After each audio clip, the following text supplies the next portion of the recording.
So we should be, I see a little flashing red button. So the recording is underway. So Iris, anytime you'd like to take the floor, it's all yours. Sure. Hello, and welcome to the Association des bibliothécaires du Québec, Quebec Library Association. Je m'appelle Iris Tamsi et au nom de la section Catalogage et services techniques de l'ABQLA, j'ai le plaisir de vous accueillir ce soir à un événement très spécial. L'ABQLA est une association bénévole sans but lucratif et bilingue. Elle réunit des techniciens, des professionnels et tout personnel et amis des bibliothèques et des sciences de l'information au Québec. The ABQLA is a bilingual, non-profit volunteer-run association of library and information professionals, related personnel, and supporters throughout the province of Quebec. L'événement de ce soir vous est proposé conjointement par deux sections de l'association, la section bibliothèque scolaire et jeunesse et la section catalogage et services techniques. Tonight's event is hosted jointly by two sections of the association, the youth and school section and the cataloging and technical services. Please visit abqla.qc.ca to learn more, and if you are not yet a member, please consider joining and helping us make good things happen for library communities across Quebec. Vous pouvez visiter le site abqla.qc.ca pour en savoir plus et adhérer si vous n'êtes pas déjà membre et que vous souhaitez nous rejoindre pour échanger autour des différentes idées en faveur de nos communautés de bibliothèques au Québec. Je continuerai en anglais, langue de la présentation de ce soir, mais n'hésitez pas à commenter et à poser vos questions en français dans le clavardage. I would like to acknowledge that the lands on which ABQLA events have historically been held are the unceded territory of the Kanien'kehá:ka people of the Haudenosaunee Confederacy, and that this land has served as a meeting place with many other Indigenous peoples of Turtle Island. Wherever you may find yourself, please take the time to learn about Indigenous peoples and their cultures, as well as the treaties which governed and continue to govern the territories on which you may be presently.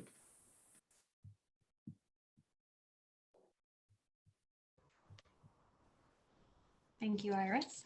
My name is Kelly Bergevin, and I currently serve as the Vice President of the Youth and School Library section. I would like to thank you all for making the time to join us this evening. A bit of housekeeping. Our speaker has kindly agreed to allow us to record. And as Barbara mentioned, the recording is now in session. And has also sent us the slide deck, which we will distribute to you via email tomorrow. And of course, we will have a full moderated Q&A towards the end of the session. So feel free to drop your questions into the Q&A box below as we go along, and we'll check them at the end. And of course, the ABQLA Code of Conduct is in effect this evening. Thank you for joining. Thanks, Kelly. So my name is Barbara Whiston, and I currently serve as the president of the Youth and School Library section of the ABQLA, and it's my pleasure to introduce our speaker for the evening. The mother of two young children, our guest has served as the head of Systems and Technical Services at the Westmount Public Library since 2016, and it's in this capacity that she undertook the project that she'll be presenting to us today. Originally from the Saguenay, which she still refers to as Chicoutimi, she graduated from Université Laval with a bachelor's degree in cultural anthropology in the year 2007. In 2014, she completed her master's degree in library studies at EBC at Université de Montréal. Her library experience is wide-ranging and includes research, reference, reading, conference organization, website development, and information system and OPAC management.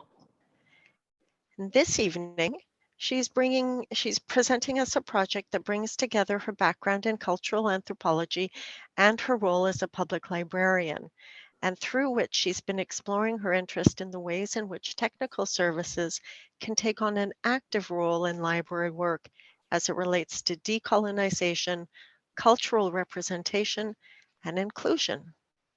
So without further ado, let's offer a very warm welcome to our special guest this evening, Julie Bouchard.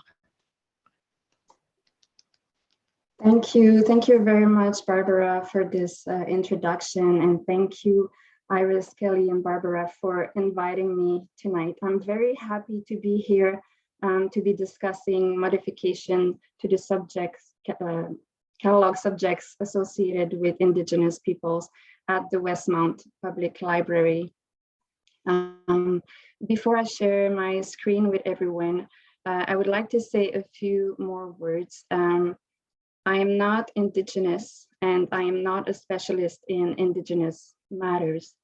I'm conscious that what I have learned through this project is nothing compared to what I have yet to learn. But what I am is a librarian committed to offering quality data and quality metadata to everyone using the catalog that I'm in charge of. And I'm also a person who cares about reconciliation. So I speak to you tonight, hoping that it will inspire you to learn more. I will be sharing my screen with everyone now.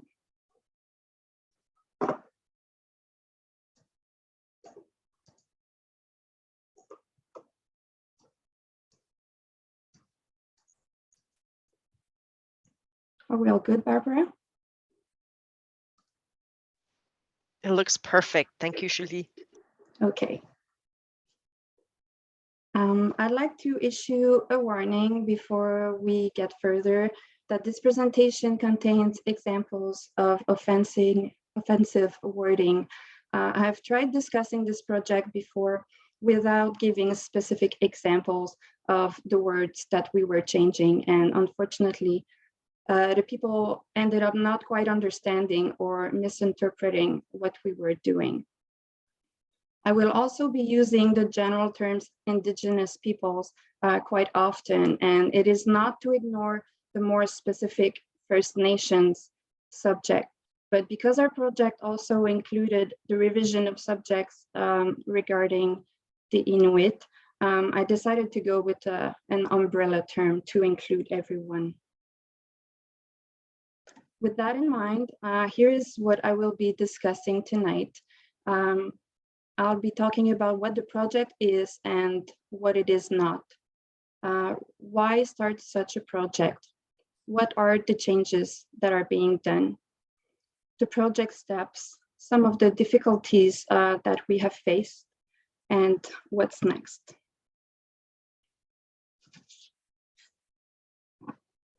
For some of you who might not be familiar with tonight's topic, here's a precision about what the project is and what it is not. We're talking about metadata, the information about the materials that we have in our collection.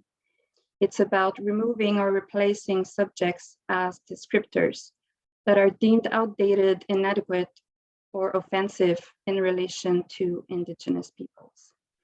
It does not involve evaluating which documents should or should not be included in the collection, nor how it should be classified on the shelves.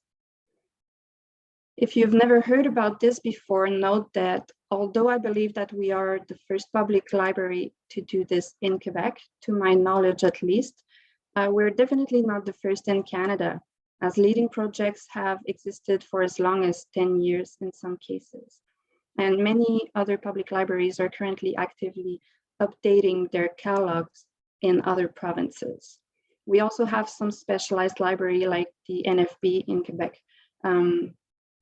which long ago turned away from the Library of Congress official headings. So where do we start? Well, I think the question should actually be why to start. You have to know why it's important and be convinced yourself if you want other people to be convinced and follow you in your action. So our project of changing the subjects in relation to Indigenous peoples was born from a desire to take a concrete decolonization action within our professional practice. It was mainly prompted by the Canadian Federation of Library Associations Truth and Reconciliation Report, and the recommendation that libraries, archives, and cultural memory institutions decolonize access, including cataloging, classification processes, and arrangement. But there was also a personal drive for me to do that change. I just had never acted on it before. And it occurred when I saw things like this. So here we have an example of a children's book as it was seen in our catalog before the project. We can see that some of the subjects are problematic. Not all of them, but some.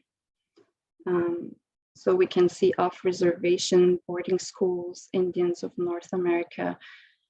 Even though I'm not Indigenous myself and I'm not a specialist about Indigenous matters, my initial feelings when seeing this was that the subjects were inaccurate and did not represent the materials well.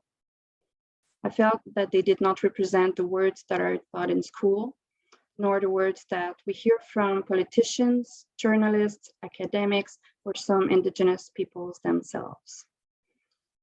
In public libraries, we pride ourselves in offering quality information and materials. Yet how could our discovery system and access tools offer such inaccurate descriptions? I felt that children or adults using the catalog should not have to face or internalize words that may be offensive to themselves or others. So those were the initial reasons for me to want to bring change to the catalog. I will be summarizing some of these changes for you. The first type of change that we brought was to remove offensive words such as Indians or Indien and replace them with Indigenous or Autochthone, depending on the language, as you can see in these examples. The second level of change was to remove the same offensive words that accompany names of nations. Here we have an example with subdivision where Cree Indians poetry simply became Cree poetry. A third type of change was to modify names of specific nations to match the preferred or most recent accepted form. The most obvious change that we have done was to change Iroquois to Haudenosaunee, but the rest were usually smaller adjustments in orthography, as you can see in the following two examples. And here you can also see a level 2 change as the word Indien in brackets has been removed. There are more examples of changes that I'm not discussing as there's much more complexity to the project than what I'm able to summarize tonight. But a handful of other concepts have been revised, such as the kings and rulers subdivision, which we have replaced by something more adapted to Indigenous reality. So kings and rulers was replaced by chiefs and chef in French.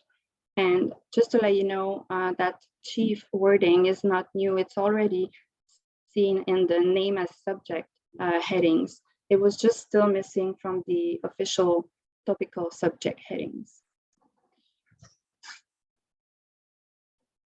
In order to make all these changes to your catalog, you need quite a bit of preparation. Here are project steps that I will be detailing individually in a few seconds. So you have to convince your decision makers and upper management. You need to get your team on board. You need to conduct research and create a procedure. You need to test your workflow. Of course, there's communication and change management involved before you can start your actual changes. And all of this is followed by ongoing education and awareness. The steps are roughly chronological on the slide, but in fact, they're not so segmented, and the research, workflow testing, and communication do overlap. The research phase in particular has to start early as you prepare to convince your decision makers, and this step never really stops. But I placed it there since once the project is approved and started, you can go deeper in your research. Convincing decision makers. I need to acknowledge that I had a big advantage that not everyone might have when it comes to undertaking such a big project, and especially convincing decision makers. And it has to do with where you work and what the structure and chain of command is. the advantage that we had at Westmount is that we're a smaller autonomous library with a lot of freedom with our decision making. So there was me, and above me is my director, who agreed to do the project. If you work in a library network with centralized resources like centralized cataloging, it might be more difficult. The bigger the institution, the harder it may be to get to the people that you need to convince. Another advantage that I had at Westmount was that being one branch, we have a smaller collection. So our collection contains around 180,000 documents, and the scale of our project is proportional in size, which made my project proposal reasonable enough, as we estimated the number of subjects to be changed to about 1,500 at the beginning. It is a large number, but it's not so large that we could not tackle it. A large network would probably end up with a much higher numbers, as the more diversified the collection, the more likely you are to have diverse subjects. So wherever you work, if you're interested in convincing your decision makers to undertake a project like this one, you'll have to adapt your strategy and prepare accordingly, using your institution values and culture to influence the outcome. But what worked for us to convince was to highlight the benefits for the library. It was deemed good for us as an institution to stay up to date and on par with current trends in the library field. Of course, the call to action from the CFLA played a big part, as I could advocate that this change was expected from libraries. It was also a way to show commitment towards reconciliation. And of course, I stressed the various benefits to our users, although not all users may be aware of those benefits. So avoiding exposure to outdated or offensive terminology, having the ability to find library materials using terminology that is commonly used in today's society, having the opportunity to learn the accepted terms if not known. I can imagine a scenario where a high school student would turn to his school or public library catalog and would see these inaccurate words in the subjects, being unaware that it is outdated metadata and deciding to use them in his paper. Such a scenario is likely possible and would perpetuate the problem and create confusion. Once your decision makers have approved the project, the next people to convince are those who will have to perform the work. Here are some arguments that worked for my team. It's an opportunity to take an active part into a decolonization action. It's a chance to deepen or extend one's knowledge and culture about Indigenous peoples. And I really presented it for them as an opportunity for personal enrichment while working. Staff were actively encouraged to seek knowledge through readings, videos, online content, as a means to reinforce their understanding of the changes and put them in context. As many of us would like to learn more about First Nations, but don't necessarily take the time to do it, being able to do it in a work context certainly is an advantage. It's also an opportunity to do work that is socially meaningful, and it allows to improve public service by providing more accurate and meaningful access points in the public catalog. All these arguments work well with people who are willing to learn, and I have to say, I was so lucky to have such a good team. I work with 3 catalogers that are curious, dedicated, and interested. And although there was a lot of tedious work involved, I think that they felt like they were getting something out of it too. I definitely would not have succeeded without them, and I'm so grateful that they happily got on board the way that they did. This last point on the slide, being part of ethical discussions, is fairly new in our field. the technical services, I mean. I would like to introduce you to the Cataloging Code of Ethics. Here's just a little excerpt. I'm not going to read it because it's long. It was completed in 2021 by the Cataloging Ethics Steering Committee. And it's a project that was led by cataloging communities in the US, Canada, and United Kingdom. It's about recognizing that our work tools and practices and systems are reflections of the structures of power that exist between groups of people. We now have to acknowledge that we, technical services, are no longer neutral and that we have to put in the work for our metadata to be inclusive. All of these elements converge towards giving meaning to our work. And I think that this appeals to some catalogers who are not necessarily used to thinking about their job as being so relevant outside of the library walls. Once your decision makers and your team are on board, you may start, or rather continue, your research. I started with a literature review, which quickly led me to existing leading projects in Canada. This actually started earlier in the process, but as I said before, once you actually start, you can really go deeper. Actually, you need to. So the CFLA's First Nations, Métis, and Inuit Indigenous ontology is a very important document that we used mainly when trying to know which nation names to use and which orthography to use. There was also the Manitoba Archival Information Network and the Greater Victoria Public Library. These three projects together served as a foundation for our own project. And just so you know, it's okay to look at what others are doing. These three projects / institution all made their list of subjects publicly available. I would like to say a few words about consultation. It is usually considered desirable or required to consult with Indigenous representatives when working on a project that has to do with Indigenous peoples.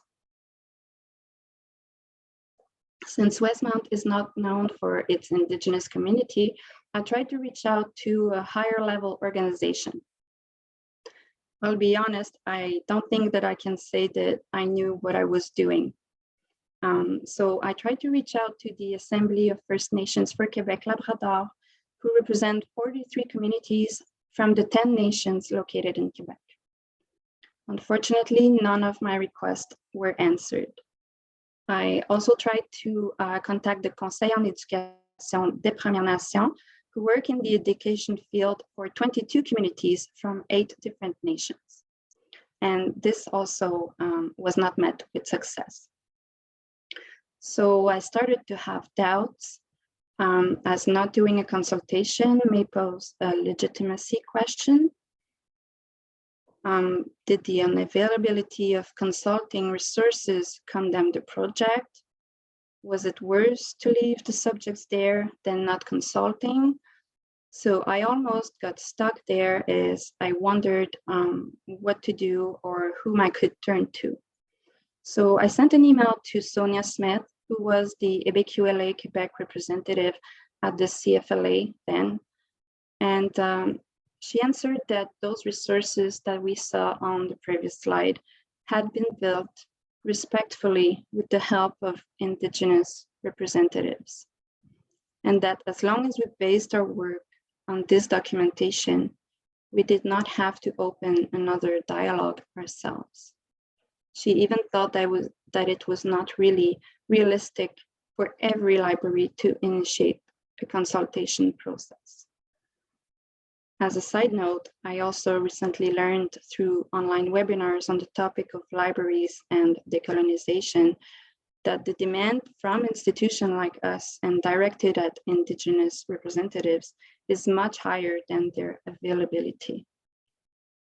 So with that in mind, I decided to toss away the fear of doing it wrong and to do it anyway, knowing that I could always readjust the course. So we went ahead and decided to consider our subjects like an in-house transitional thesaurus that would be replaced as new official subjects would be released in the future.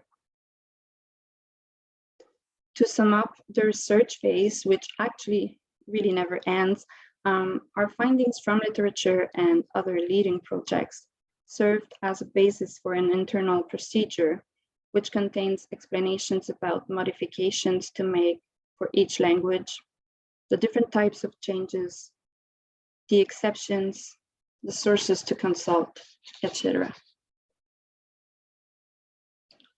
Before we got started, a bit of preparation was needed. So we did an inventory of our subjects, which became an Excel working file, and where every new subject would be recorded alongside the old subject, including fields for internal notes or question.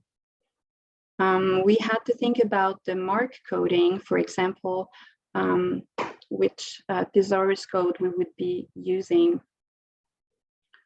At the system level, we had to define which actions were necessary to turn the old form of a subject into the rejected form for the new subject. And we had to carefully document the workflow so that all staff could follow precise instructions. And whenever there is change, there should be a change management, which includes communication. Internal communication occurred from the beginning and throughout the project. I kept library staff up to date with the upcoming changes, what to expect.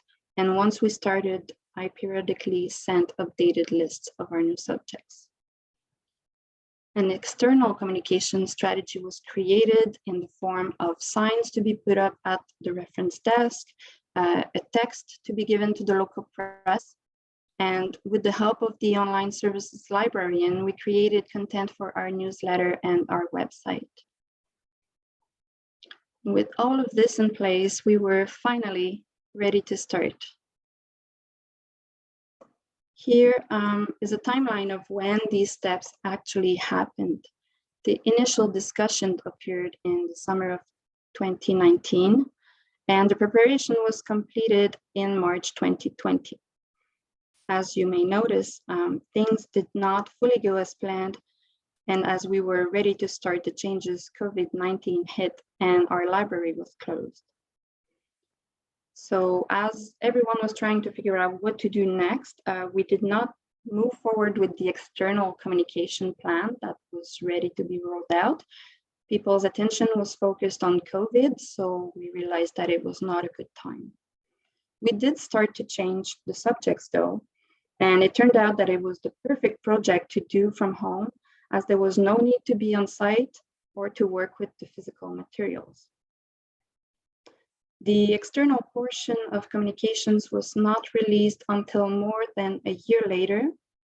We finally publicized the project in time for National Indigenous Peoples Day in June 2021. And I'm happy to say that as of last week, the project's first phase was completed for a total of 1,297 subjects modified. Here is a quick overview of the difficulties that we have faced. The project can seem scary.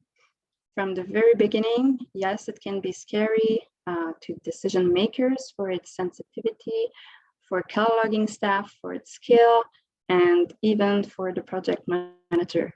So it does require a little bit of courage from everyone involved. The particularities of French language are in themselves a difficulty, and they required a much more precise procedure. Motivation can become an issue when faced with the sheer number of subjects to change, so periodical motivational prompts may be necessary. Some subjects are more complex than others and really require additional research, and sometimes even after that research is conducted, you still don't have a clear answer as to how to handle them.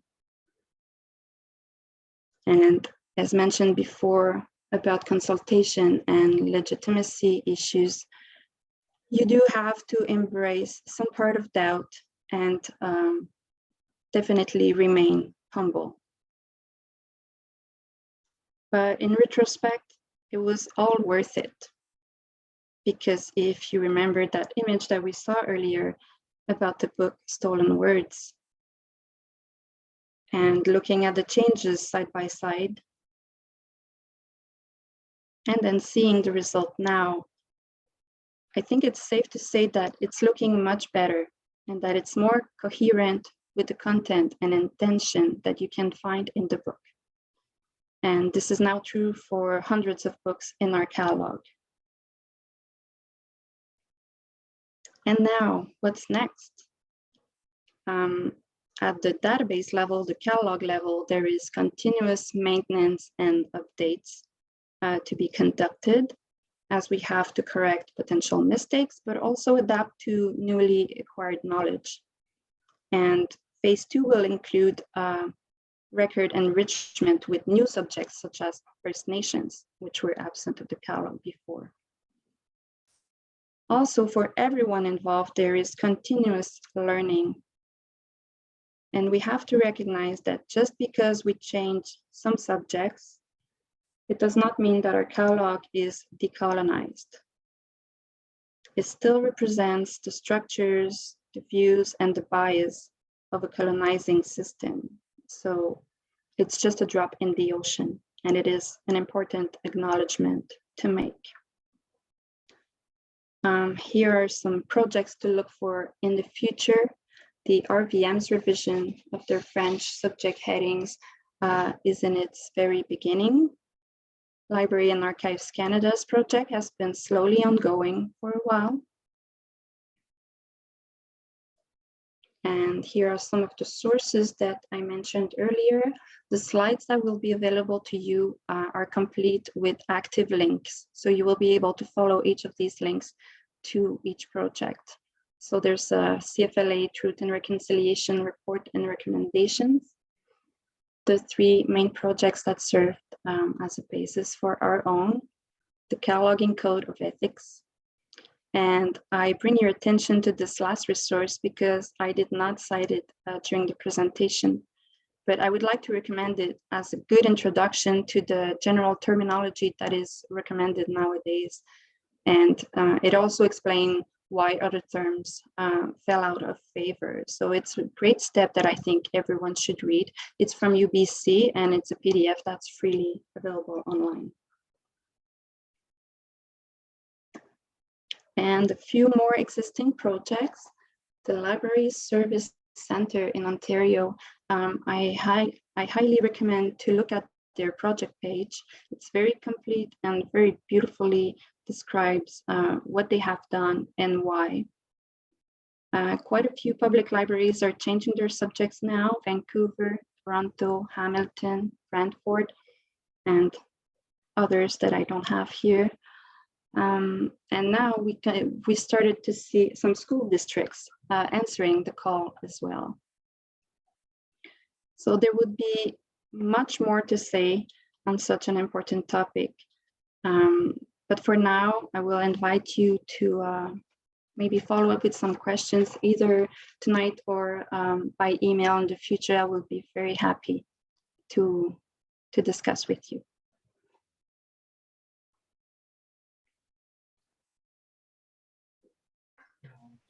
I spoke fast. Merci, Julie. Thank you again.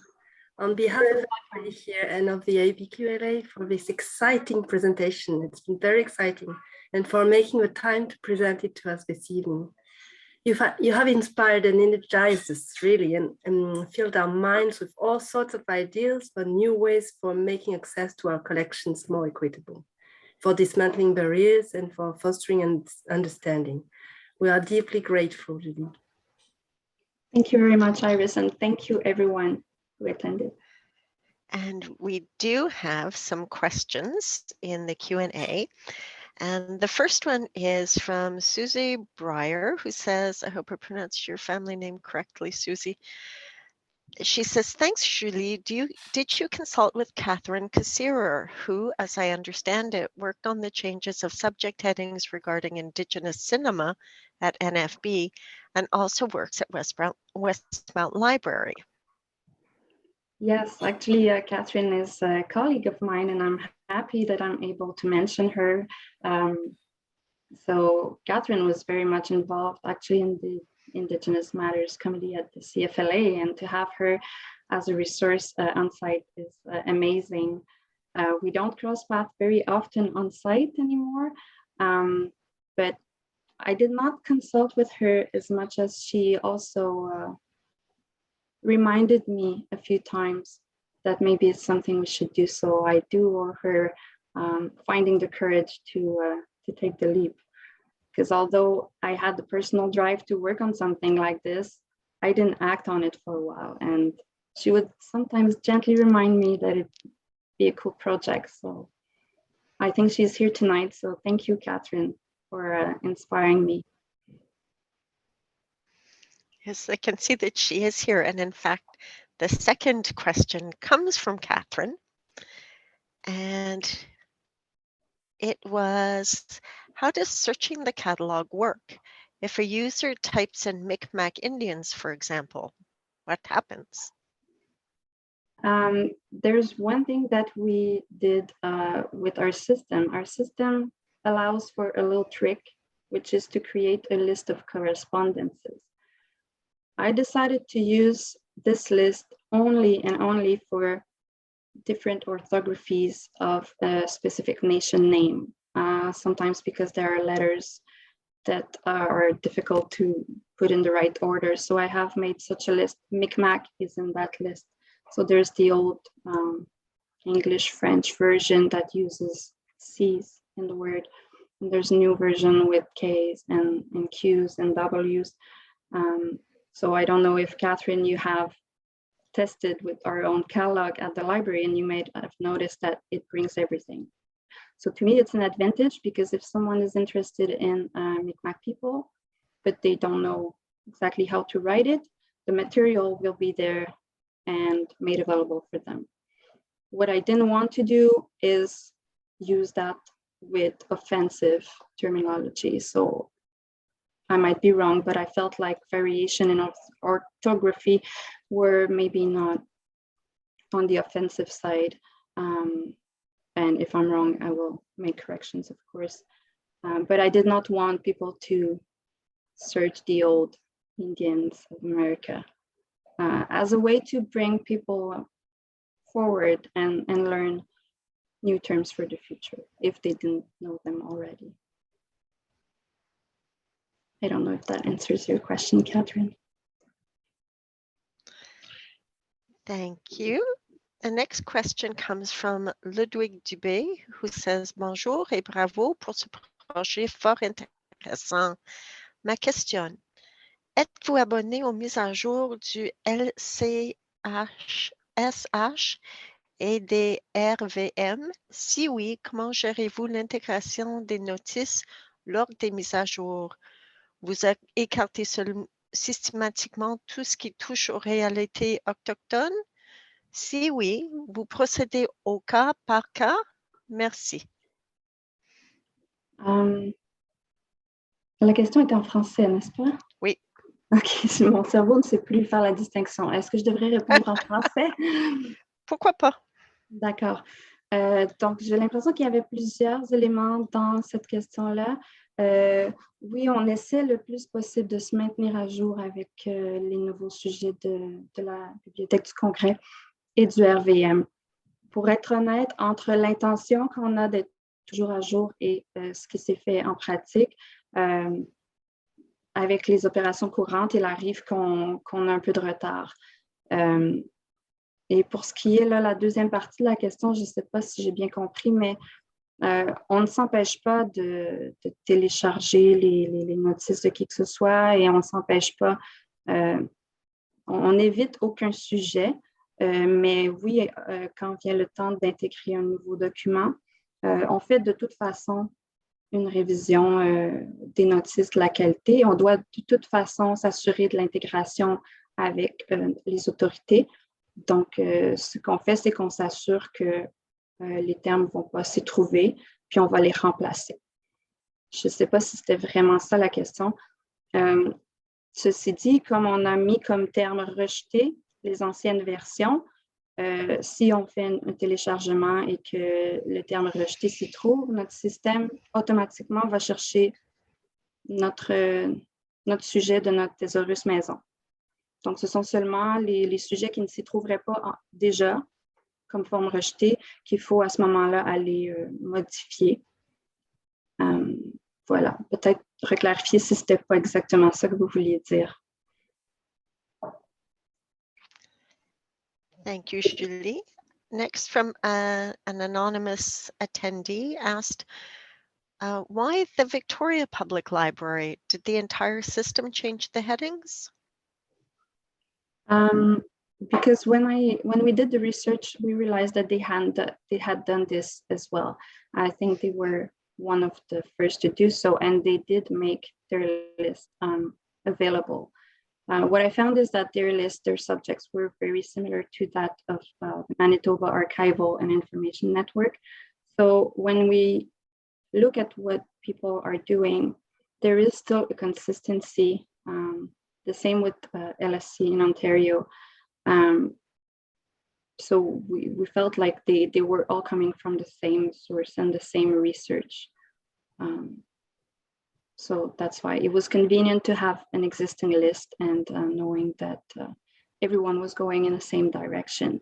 Not to be a sheep, but we in libraries like consistency, and even if we're doing a little bit our own thing with projects like this, I think we still thrive for consistency. Thank you. Next, from Judith Caron, she says, bonjour et merci pour cette présentation. Nous sommes en train de faire des modifications au catalogue en ce moment et je suis curieuse de savoir comment vous y êtes prise pour les sujets en français, si vous avez des sources. On n'a pas des sources de projets similaires en bibliothèque. Donc, c'était vraiment de se tourner vers c'est quoi la terminologie qui est utilisée de nos jours en dehors de la bibliothèque. Et puis, on trouve facilement, je trouve, quels sont les termes qui sont privilégiés et quels sont les termes qu'on n'entend jamais. Donc, c'est sûr que très naturellement, on s'est tourné vers le terme autochtone qui est considéré normalement comme l'équivalent de indigenous. Alors, pour les termes plus généraux, je trouve que c'est plus facile. Ça devient une question de langue. C'est quoi les termes acceptés dans la langue de nos jours? Excusez, j'ai perdu le fil de ma réponse.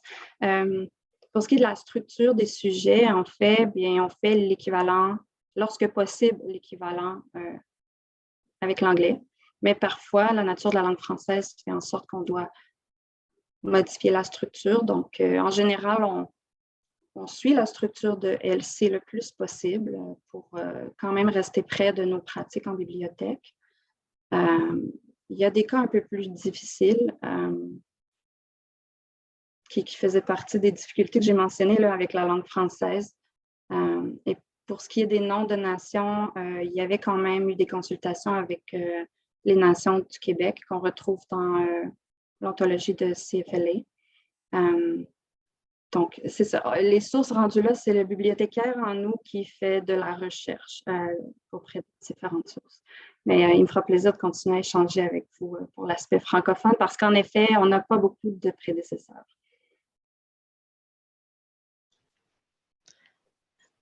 So just to remind everybody that we'll be circulating Julie's slides to you via email tomorrow. So anybody who wants to reach out to her with particular questions or for her wisdom will be able to do so because her contact information is there. Leanne Moss has a question. She wonders if you have any idea why the Library and Archives Canada is so slow in getting a proper thesaurus organized for this.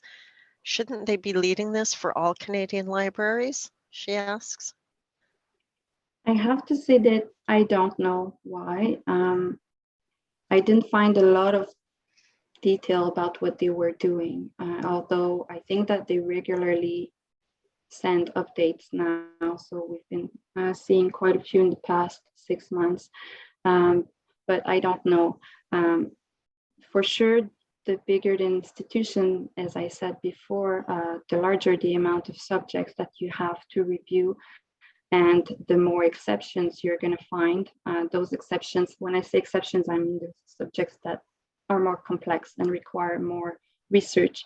So it's the same reason why it's going to be difficult for RBM, and it's the same reason why also Library of Congress might be slow as well. That is such a huge volume of work. I can't speak about the resources, but you do need resources, and it's a very manual process because you cannot just tell your system to edit subjects in a batch because you will end up with mistakes. So I wish I had a better answer. I'm not sure. I think that's a pretty good answer. Thank you for that. Leanne also wonders what type of coding you gave to your in-house subjects, like CSH or LC or RVM. Yeah, so we decided to go with the second indicator in the field 650 to choose 4, which is other. So all our in-house subjects are coded as other. And I know that some other libraries decided to go with indicator 7, which we didn't want to do because indicator 7 forces you to specify what the source is in another subfield. And then you have to go and play in your bibliographic records instead of just staying at the authority level. So it's a choice. Both are valid. I think both have been used. I don't think that there are other choices for us besides 4 and 7. All right, thank you. Meg Sinclair has a question, but I think it's more an ABQLA question. She asks if the association could create a list of which organizations in Quebec have already made these changes. It might help to know who to consult in a similar field. And she notes, for example, that the Lester B. Pearson School Board was the first school board in Quebec to do a similar project. I think that sounds like a great idea. Julie, is that something you'd be able to help us with a little bit? Give us some whatever information you have about what's gone on in Quebec? Absolutely, but in Quebec, I was not aware of a lot, and I did not know about the Lester B. Pearson School Board. I had no idea. So I shared some of the resources in the slides, but I think there are many other projects that I'm not aware of. So please don't trust me to know everything. So there's quite a few projects that I'm not aware of, but okay, that would be wonderful. And Meg, seeing as you posed the question, it seems to me like you have an interest and some knowledge as well. So we might reach out to you and ask you to collaborate with us on that too, if you don't mind. Elena Bubelich comments that she did a similar project for Lower Canada College libraries. So Elena, we'll reach out to you too if you're good with that. More questions? Amazing. I'm happy to know that we're not the only ones. There was the NFB that I knew about.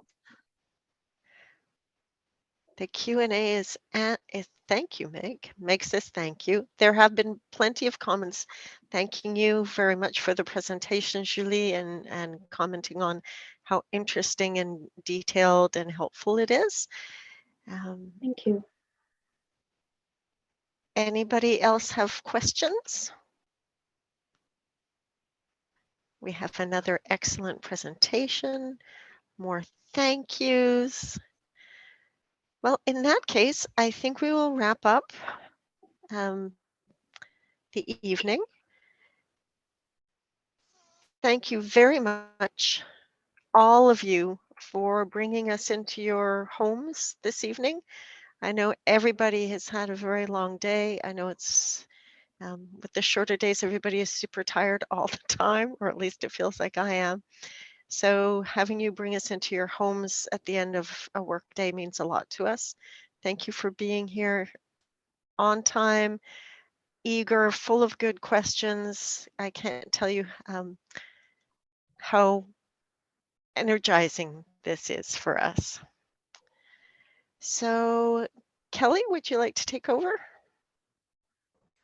Yes, I would. So before we sign off, we would just like to mention the other events that we have coming up in the new year. In February, the Youth and School section of the ABQLA will be hosting Jeunesse, who will present to us in French about school libraries from a global perspective. And in March, Rabia Kokahar from Ontario is going to speak to us about leading as an equity issue. So we're very excited about those two presentations, and we hope that you can join us for those as well. And last but not least, please mark the date of Friday, May 13th on your calendars and plan to join us for the association's 89th conference. Its second being offered via Zoom. The theme of this year's conference is Through the Looking Glass, and there's a bunch of things woven together in this theme. It takes up the idea of living through a topsy-turvy time and navigating uncertainties and adapting and learning lessons. It also refers to the time that we've been spending over the last 18 months interacting with others while simultaneously gazing at our own reflected images.